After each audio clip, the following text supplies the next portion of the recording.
morning, everyone.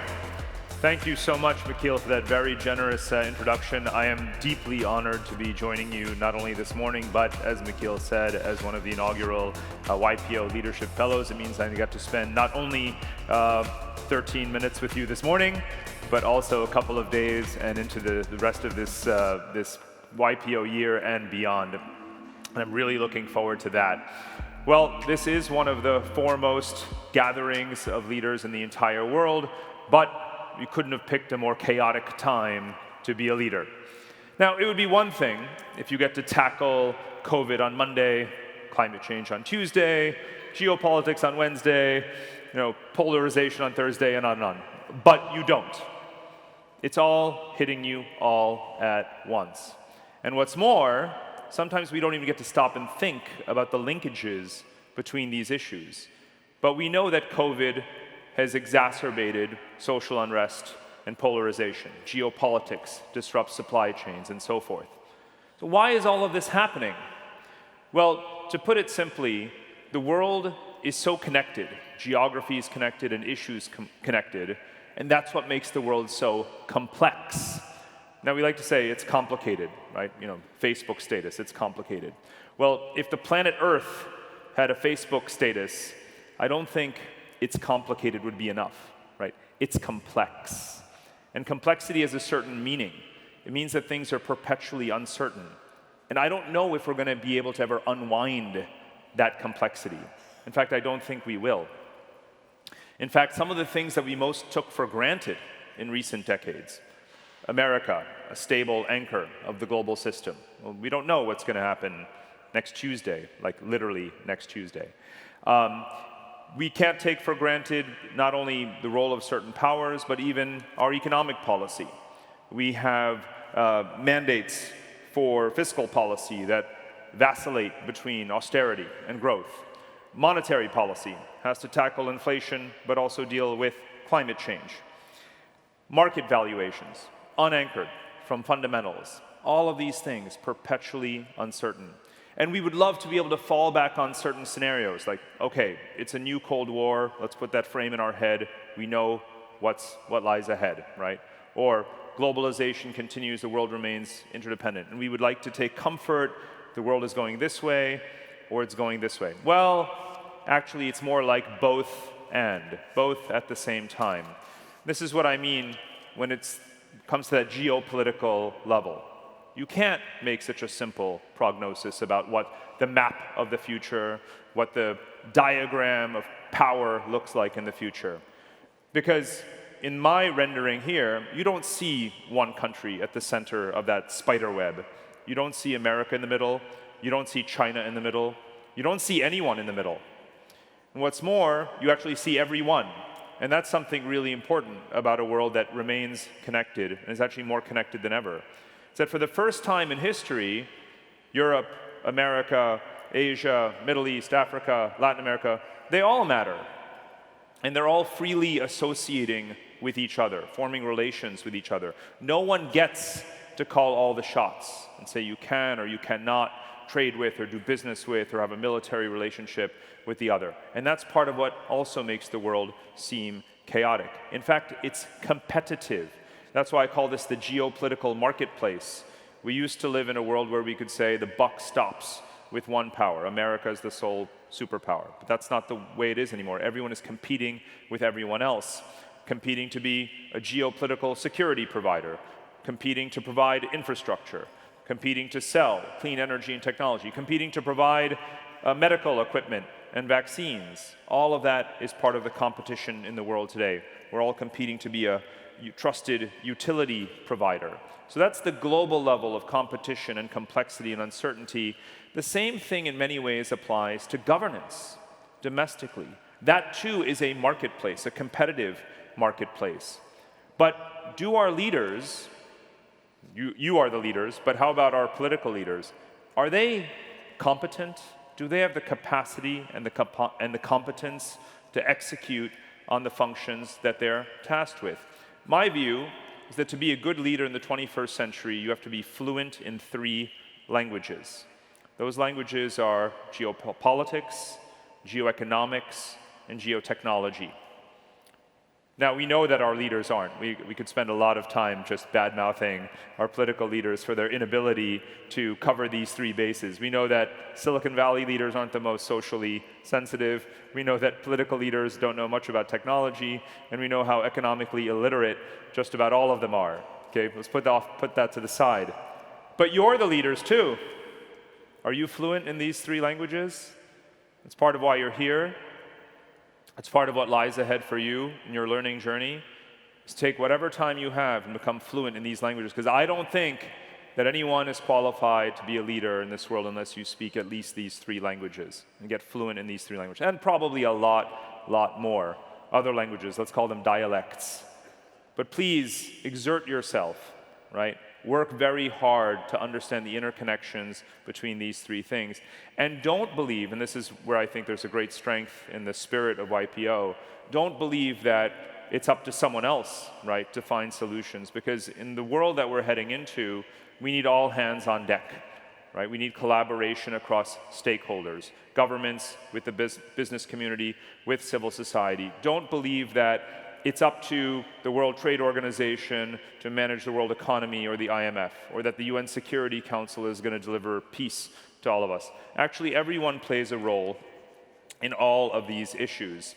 And as we realize that, as we look each other in the eye across these leadership communities, we realize that maybe the most important thing we have to do is to overcome these false divides, right? The divide between that person knows the politics and that person knows the economics. The divide between, well, government does this and the private sector does this.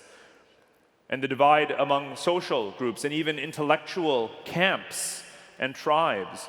The camp that says, well, cities are what matter and rural areas don't. Well, can't we appreciate that, in fact, yes, cities are engines of economic dynamism, but so much of our natural resources and natural capital come from hinterlands and rural areas. Do we have to have that divide? Do we have to have a divide between Wall Street and Main Street? Can't we accept that we need financial institutions to provide liquidity, but that we need a robust middle class to be an economic engine? Do we have to have that divide? Do we have to have a divide between those who believe in open borders and free immigration and those who believe that, well, actually, we need to have some kind of core civic identity? Another false divide, one after the other, globalists versus nationalists and so forth. And if we don't resolve those divides, I've got three words for what is happening and what will continue to happen: global, underclass, revolt. This has been going on for well over a decade. You don't need to be a futurist to see what's been happening in the world in the last 15, 20 years. And maybe it's the result of the fact that we've been having this conversation about one versus the other and who's going to lead and who's not, and not actually addressing the issue of people. People. And let's start to talk about what we have to do to prevent, to forestall, to overcome this global underclass revolt that is unfolding today. Well, we have to think certainly in economic terms. You know, if you took the real GDP of the world economy, $80 trillion roughly, well, that would mean every person had about a $10,000 per capita income. Not so bad, actually, adjusted for purchasing power parity in many places. That's not actually what the economic pyramid looks like, does it? Like, the vast majority earns far, far less than that. We have inequality between North and South, inequality within countries, inequality within cities. And the result is this underclass revolt, even really guerrilla warfare around the world. So can we move from just financial capitalism towards inclusive capitalism? Can we focus on bridging the internal divides within our societies? I think we can if we focus in particular on the next generation. Now, this is YPO, you're all so young, but there is a generation after us, right? And in fact, very often when we talk about global demographics, we focus on the fact that the world is aging. But remember this: the world is still much more young than old. 60% of the world population is millennials, Gen Z, and Gen Alpha. That's literally the future of the human species. And they need to be central to our conversation. What kind of world are we building for them? Are these political, economic, social, technological systems the right fit for them? And I want to make a point about demographics because we're at a major inflection point. This month, the United Nations announces that the world population reaches 8 billion people. Well, who is that 4 billionth person? Is that person like us? That person grow up in maybe a wealthy country, married with a spouse, a two-income, two-child household, living in a suburban environment in a developed country? No, that 4 billionth person is young, doesn't live in the West, isn't married, doesn't have children, doesn't own a home, right? Is in an economically precarious state. That's the average person in the world today, and that's the average young person in the world today. Young people aren't privileged in the whole like we are, and we have to think about what they need. What are their values? Well, we've done a lot of research on this, and young people actually have their heart in the right place. They have the right values. They believe that connectivity is a human right, mobility is a human right, sustainability is a human right. Ask yourself, are you contributing to making a world that is connected in their interest, that is environmentally sustainable, in which they have mobility? And it comes down to, again, that point that we have to have all hands on deck. We have to make globalization work for everyone. The great democracy deficit at the global level is that we focus too much on just what is the government doing for us, not what are we doing. As I said before, getting all hands on deck. We need to think about governance and leadership in an entirely new way. It's about a new division of labor between civil society, between government, between the private sector. And yourselves as leaders, you think of yourselves not just as business leaders, but as community leaders and as people who are influential in policy. And what I want all of you to think about is, what are the coalitions that you are part of and that you can build to resolve those challenges, to meet those gaps that young people face in the world, to make the world a better place for them. Now, I started out talking about connectivity, complexity, geography, and I want to end there with this map that shows how the one mega trend, if you will, in the world is this growing connectivity of everything, of all places, of all topics, and the rapid feedback loops among them. And the great challenge in the world is this misalignment of where people are, where resources are, where borders are, where economic activity and infrastructure is. And we have to realign that. We're in this constant process of realigning the lines on this map, the dots on this map, the people and places on this map. And we don't know what this map is going to look like next year or beyond.